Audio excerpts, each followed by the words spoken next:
Terima kasih Anda masih bersama kami. Saudara Presiden ke-7 RI Joko Widodo menilai pemerintah telah menghitung matang pemberlakuan PPN 12% yang sudah ditetapkan DPR.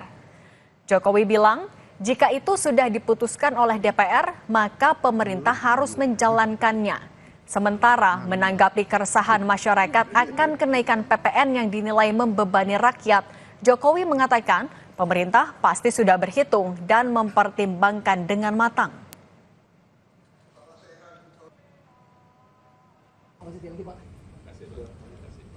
Kalau sudah diputuskan oleh DPR, ya pemerintah memang harus menjalankan. Tetapi sekali lagi saya kira pemerintah sudah berhitung dan melalui pertimbangan yang matang. Karena kita mendukung keputusan pemerintah. Saya kira keputusan pemerintah pasti ada pertimbangan-pertimbangan. Dan itu kan juga amanat undang-undang yang harus dijalankan oleh pemerintah. Gerakan Nurani Bangsa yang terdiri dari tokoh sosial dan agama meminta pemerintah mengevaluasi ulang kebijakan kenaikan PPN menjadi 12%. Selain semakin menekan kondisi ekonomi masyarakat menengah bawah, kebijakan ini dinilai berpotensi menimbulkan gejolak sosial. Kebijakan ini berdampak luas dan memerlukan masukan dari masyarakat, akademisi hingga pelaku usaha. Tujuannya untuk memperkaya perspektif serta menghindari resistensi sosial.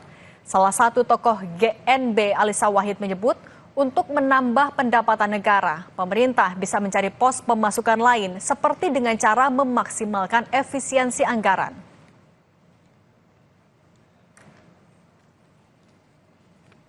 Namun, kebijakan ini perlu ditinjau secara holistik agar tidak memberikan dampak yang kontraproduktif bagi perekonomian bangsa.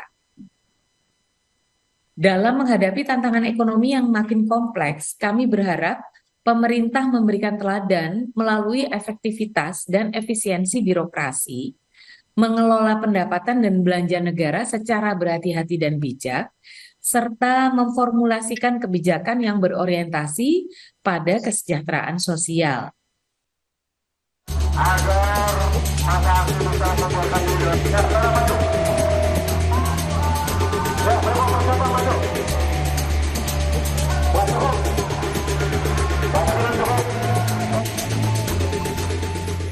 Mahasiswa yang tergabung dalam Badan Eksekutif Mahasiswa Seluruh Indonesia atau BEMSI menggelar aksi penolakan rencana kenaikan PPN 12% di Bundaran Patung Kuda, Jakarta Pusat.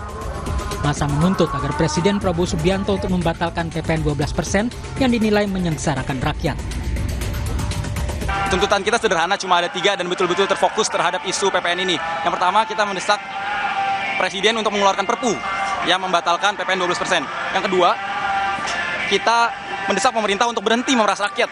Begitu. Yang ketiga, kita mendesak pemerintah untuk mengoptimalkan dana dan pengelolaan APBN. Demo mahasiswa pada Sabtu kemarin berlangsung hingga malam hari dan dibubarkan oleh polisi. Tak hanya mahasiswa, demo dan petisi massa menolak PPN 12% juga dilakukan di depan istana pada 19 Desember lalu. Hingga saat ini sudah ada 194.932 tanda tangan di situs change.org yang mendesak pemerintah segera batalkan kenaikan PPN. Petisi yang diinisiasi oleh bareng warga ini dimulai sejak 19 November 2024 dan ditujukan kepada Presiden Prabowo Subianto. Inisiator petisi tolak PPN 12% bersama YLBHI mengaku tengah mempersiapkan permohonan uji materi ke MK menolak PPN 12%. Bahwa memang ada upaya-upaya buat mereduksi kenaikan PPN ini tidak sebegitu hebatnya, dibuat seolah-olah biasa-biasa aja, dibenturkan dengan narasi hanya untuk barang mewah, padahal kita tahu ada yang namanya pajak barang mewah, ya kan? Kenapa PPN yang dinaikin? Itu juga sangat aneh gitu, itu kita nggak dapat jawaban itu apa gitu sih. Iya, harus dibatalkan karena dampaknya sangat luas gitu ya. Saya nggak perlu misalnya satu lagi, udah banyak ahli yang ngomong juga, dan ya harusnya didengarkan ya harapannya ya itu. Sementara itu, Menteri Koordinator Bidang Perekonomian Airlangga Hartarto menyatakan kenaikan tarif pertambahan nilai PPN 12% bukanlah keinginan pemerintah. Menurutnya, pemerintah hanya mengikuti amanah Undang-Undang Nomor 7 Tahun 2021 tentang harmonisasi peraturan perpajakan. PPN tahun depan yang menentukan adalah undang-undang. Dan undang-undang itu adalah hampir seluruh fraksi, kecuali PKS. Jadi yang menentukan bukan pemerintah. Tetapi pemerintah kemarin sudah mengeluarkan paket insentif untuk memperkuat daya dorong daripada kelas menengah. Dan kemarin banyak insentif diberikan, termasuk misalnya listrik 50% untuk 2.200 VA atau watt ke bawah. Pemerintah akan memberlakukan PPN sebesar 12% mulai 1 Januari 2025. Pemerintah menegaskan pajak hanya akan dikenakan pada sejumlah barang premium atau tergolong mewah dan tidak berlaku untuk barang kebutuhan pokok. Tim Liputan Kompas TV.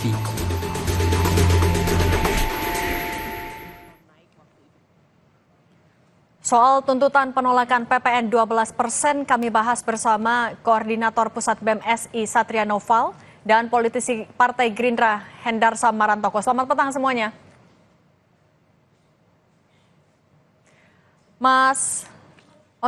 Baru Mas Satria tampaknya. Mas Satria, setelah demo kemarin dari teman-teman mahasiswa, sebenarnya sudah adakah perwakilan dari pemerintah yang bicara langsung dengan mahasiswa?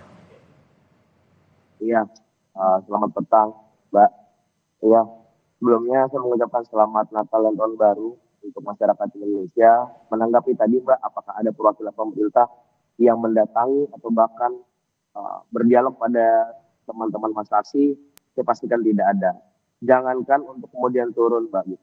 2 hari teman-teman BEM SI dengan 2 elemen yang berbeda di hari Kamis dan hari Jumat turun ke jalan, yang intinya kita pengen aksi di sekitaran Istana Negara, namun dijegal di patung kuda dan kita dipukul mundur, dan berbagai represivitas itu muncul, Mbak, gitu, sampai penghujung demonstrasi.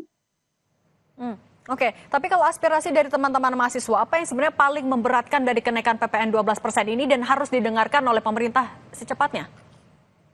Ya, jadi pertama sebetulnya undang-undang HPP ini kan memang sudah lama. Tapi mulai perlahan ini mulai menggerus dan opini publik mulai besar. Bahwa yang kemudian kami sesali bahwa pemerintah itu gagal mensosialisasikan dan membumikan bagaimana kemudian kebijakan ini bisa diterapkan dengan baik. Bayangkan, Mbak, kami dan masyarakat itu mendengar bahwa PPN ini tidak akan kena barang mewah. Dan faktanya mulai hari ini bahkan gitu, mulai kemarin-kemarin harga-harga itu udah mulai naik. Kita bisa lihat dan bisa cek di platform-platform sosial media, platform X, ada pembalut yang udah naik, ada barang-barang yang udah mulai naik, bahkan mie ayam dan nasi goreng di pinggiran udah mulai naik dan sebagainya macamnya. Artinya kenaikan daripada PPN 12% ini tidak hanya kemudian diterapkan bagi barang mewah, namun juga berdampak signifikan bagi seluruh kelas. Bahkan banyak preferensi ahli ekonom bilang bahwa sedikit banyaknya pengeluaran di setiap kelas itu naik, Mbak. Dari kelas miskin naik 100.000 per bulan, 150.000 bagi rentan miskin, 350.000 per bulan akan naik bagi kelas menengah dan sebagainya macamnya. Itu berdampak signifikan bagi setiap kelas, khususnya kelas menengah ke bawah. Oke, ini juga sudah bergabung bersama kami politisi Partai Gerindra, Bang Hendarsam. Tadi mendengar kritik dari teman-teman mahasiswa, sebenarnya bagaimana dari Partai Gerindra menangkap kritik ini? Oke, tampaknya komunikasinya terputus, kami akan coba hubungnya lagi, Bang Hendarsam. Kalau gitu saya balik lagi ke Mas Satria. Mas Satria, ini kan tapi tinggal menghitung hari, 1 Januari menuju penerapan PPN 12%. Anda meyakini pemerintah akan menerbitkan perpu seperti tuntutan Anda? Ya, ini jelas kalau kita mengaca pada gerakan-gerakan sipil dan tuntutan kita sebelumnya, ya revisi undang-undang KPK, reformasi di korupsi, undang-undang cipta kerja tidak ada yang lolos. Mungkin revisi undang-undang pilkada kita bisa katakan adalah menahan kecil. Kalau bicara mengenai optimis, ya jujur kami pesimis. Tapi pesimistik itu nggak bisa kami terjemahkan pada keloyoan dan kemudian ketidaksemangatan kami dalam menciptakan gerakan-gerakan sipil menjadi watchdog atau pengawas kebijakan dari pemerintah. Jadi kalau ngomongin perasaan jujur pesimis, Pak, gitu. Namun rasa-rasanya Presiden Prabowo Subianto harus kemudian mampu untuk menerjemahkan setiap pidato-pidatonya yang berbicara tentang kesejahteraan rakyat, bicara tentang pro rakyat dan sebagainya macamnya, itu harus mampu diterjemahkan dalam sebuah kebijakan-kebijakan dan program-program yang pro pemerintah. Kira-kira begitu. Nah, soal apabila masih belum ada respon dari pemerintah, kan setelah demo juga Anda bilang masih belum ada perwakilan pemerintah yang bicara langsung dengan mahasiswa. Apalagi langkah yang akan diambil oleh mahasiswa? Demo lagi kah? Atau ikut juga mungkin mengajukan uji materi di MK? Iya. Yang pertama mungkin salah satu metode untuk membatalkan PPN 12%-nya adalah judicial review. Kami membuka, doakan kami sedang coba menguji material daripada untuk judicial review. Yang kedua yang jelas, kami sebagai agent of change mahasiswa, jadi di akhir tahun ini mungkin kami gerakan sipil itu baru 3 kali, gerakan bareng warga, mengantar petisi, gerakan teman-teman BMC, dan kemarin Jumat ada gerakan teman-teman BMSI. Ini baru awal, Mbak. Awal tahun nanti akan banyak konsolidasi dan turun ke jalan yang itu diciptakan di setiap wilayah, bukan hanya di Jakarta. Karena yang mungkin kita dengar masih di Jakarta. Kami dari Aliansi BMSI terdiri dari 14 wilayah, 360 lebih kampus, berkonsolidasi di setiap wilayah akan berteriak dan menyampaikan bahwa PPN 12% layak ditolak dan kawal sampai dapat. Oke. Sekarang sudah terhubung lagi dengan Bang Hendar Samarantoko, politisi Partai Gerindra. Bang Hendar, bisa dengar suara di studio? Oke, tampaknya ada gangguan komunikasi lagi. Mas Satria sambil menunggu Bang Hendar Samarantoko, tadi persiapan untuk menuju uji materi di MK, sudah sejauh mana dari mahasiswa? Sebetulnya kami yang jelas melakukan pemetaan siapa saja kemudian akademisi yang itu concern pada isu kenaikan PPN. Kami perlu bermitra, kami perlu kemudian berkoalisi pada elemen-elemen khususnya NGO. Namun yang sedang kami concern kerjakan adalah perihal merapatkan barisan untuk teman-teman di setiap wilayah, Mbak. Lagi-lagi Aliansi BMSI itu salah satu different value-nya adalah mengintegrasikan isu nasional di setiap wilayah, bahwa lini-lini perawanan di daerah patut didengar bagi pemerintah pusat dan pemerintah di setiap daerah. Dan kerap kali per hari ini kami seluruh cara yang kami lakukan dalam menuntut pemerintah. Lebih dari sekali demonstrasi, kami juga memberikan slayer-slayer yang itu bersifat sarkas. Contoh, selamat Hari Raya dan Tahun Baru, jangan perbanyak beli buah tangan, karena tahun depan banyak pengeluaran. Kami udah berupaya dengan seluruh cara untuk menyadarkan pemerintah, dan menyadarkan teman-teman, kawan-kawan Bapak Ibu masyarakat bahwa PPN naik ini berdampak bagi kita semua.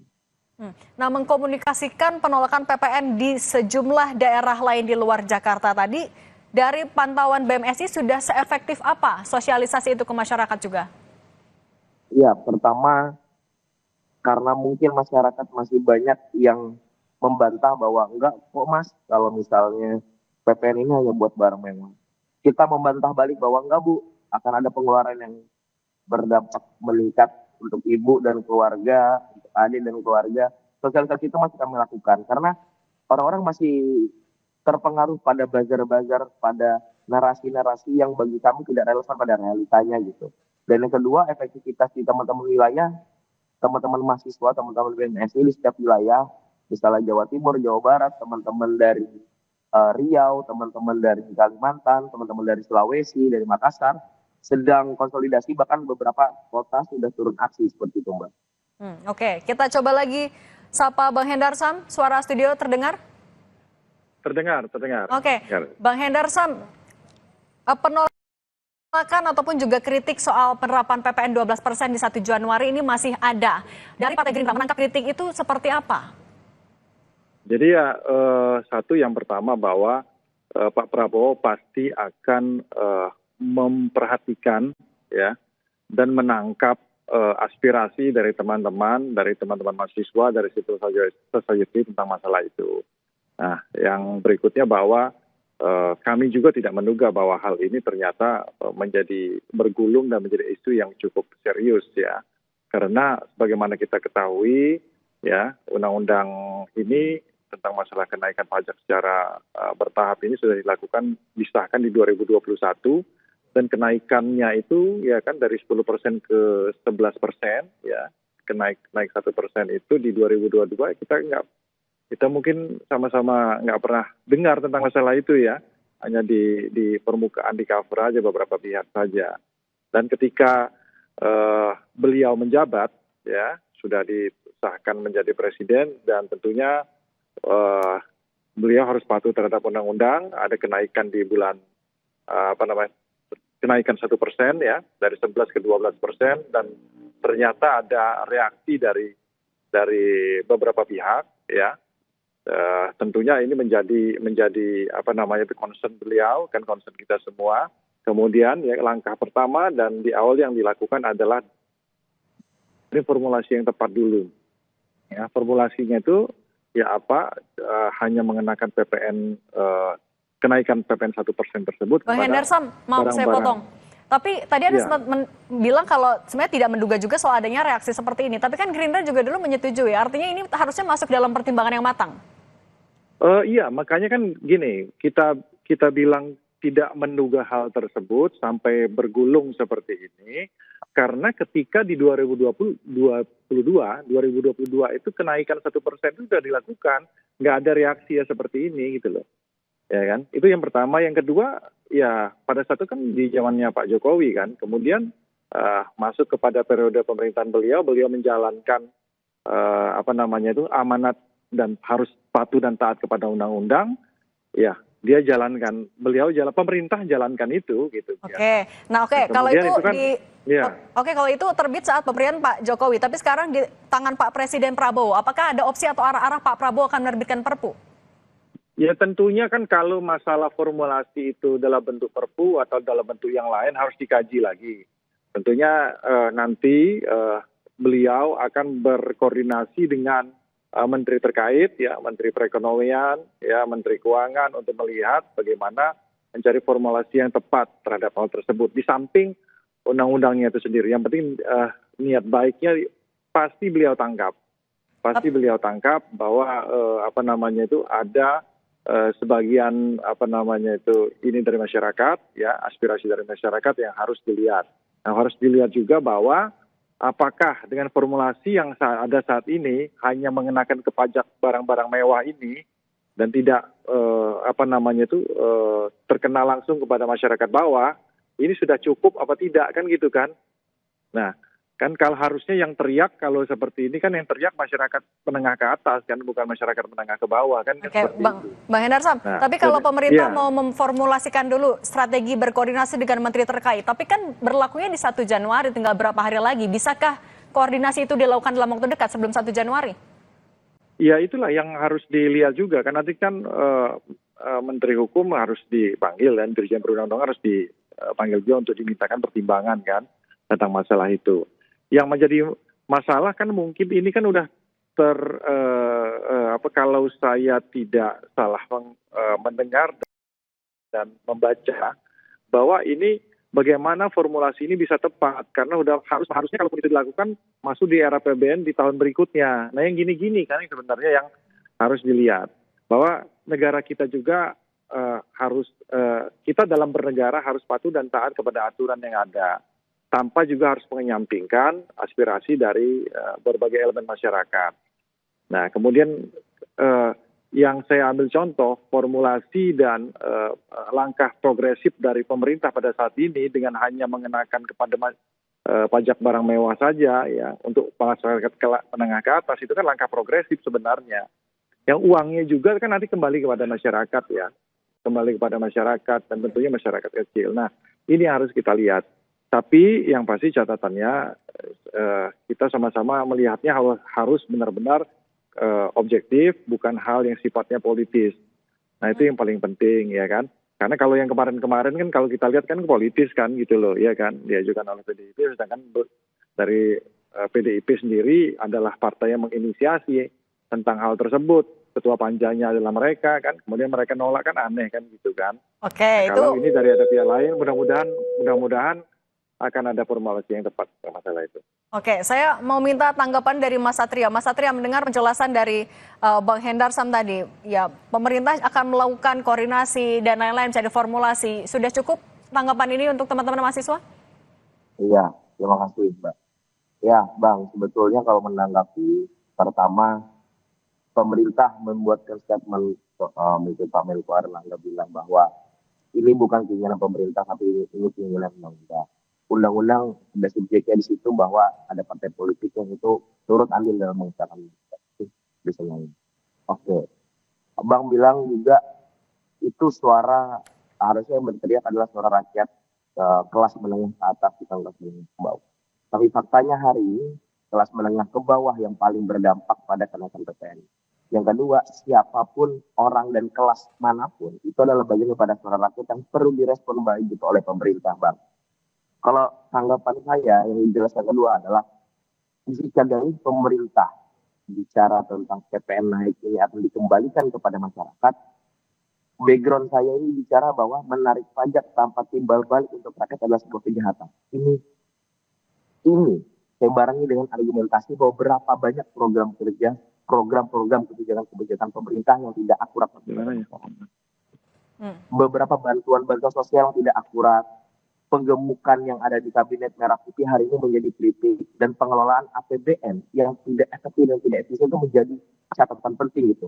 Bagi kami melihat bahwa jangan dulu kita naikin PPN sebelum pengelolaan APBN itu berjalan dengan maksimal. Berapa banyak gitu program tidak akurat gitu, hingga sangat bias dan itu cenderung hanya menenangkan masyarakat gitu bahwa ini akan kembali ke masyarakat, akan ada ini segala macam. Toh program insentif itu pun hanya berlaku Januari dan Februari dan hanya beberapa bulan di awal tahun. Setelah itu bagaimana gitu? Oke, Bang Hendarsam, terakhir singkat saja, mendengar masih adanya kritik soal penerapan PPN 12% di 1 Januari 2025. Anda bisa pastikan Pak Prabowo akan mendengarkan ini, mencari solusi jalan tengahnya? Singkat saja, Bang. Ya, pasti itu, pasti dilakukan, pasti. Kemarin kan tanpa sebenarnya ya bergulir terlalu jauh seperti ini juga, di langkah pertama yang beliau lakukan kan sudah ada dengan memberikan formulasi jalan tengahnya dikenakan kepada pajak barang-barang mewah saja. Nah, apakah ini nanti masih bisa di adjustment lagi, di treatment lagi, sehingga oleh karena itu ada jalan keluar lain daripada ini, tentunya beliau harus berkoordinasi juga dengan Menteri Keuangan, Menteri Perekonomian dan Menko-Menko yang lain kan gitu, seperti itu, sehingga didapatkan formulasi yang tepat untuk itu. Oke, baik. Mas Satria Noval, Koordinator Pusat BMSI, dan Bang Hendarsam Marantoko, politisi Partai Gerindra, terima kasih sudah berbagi di Kompas Petang. Sehat selalu semuanya. Iya, selamat. Terima kasih.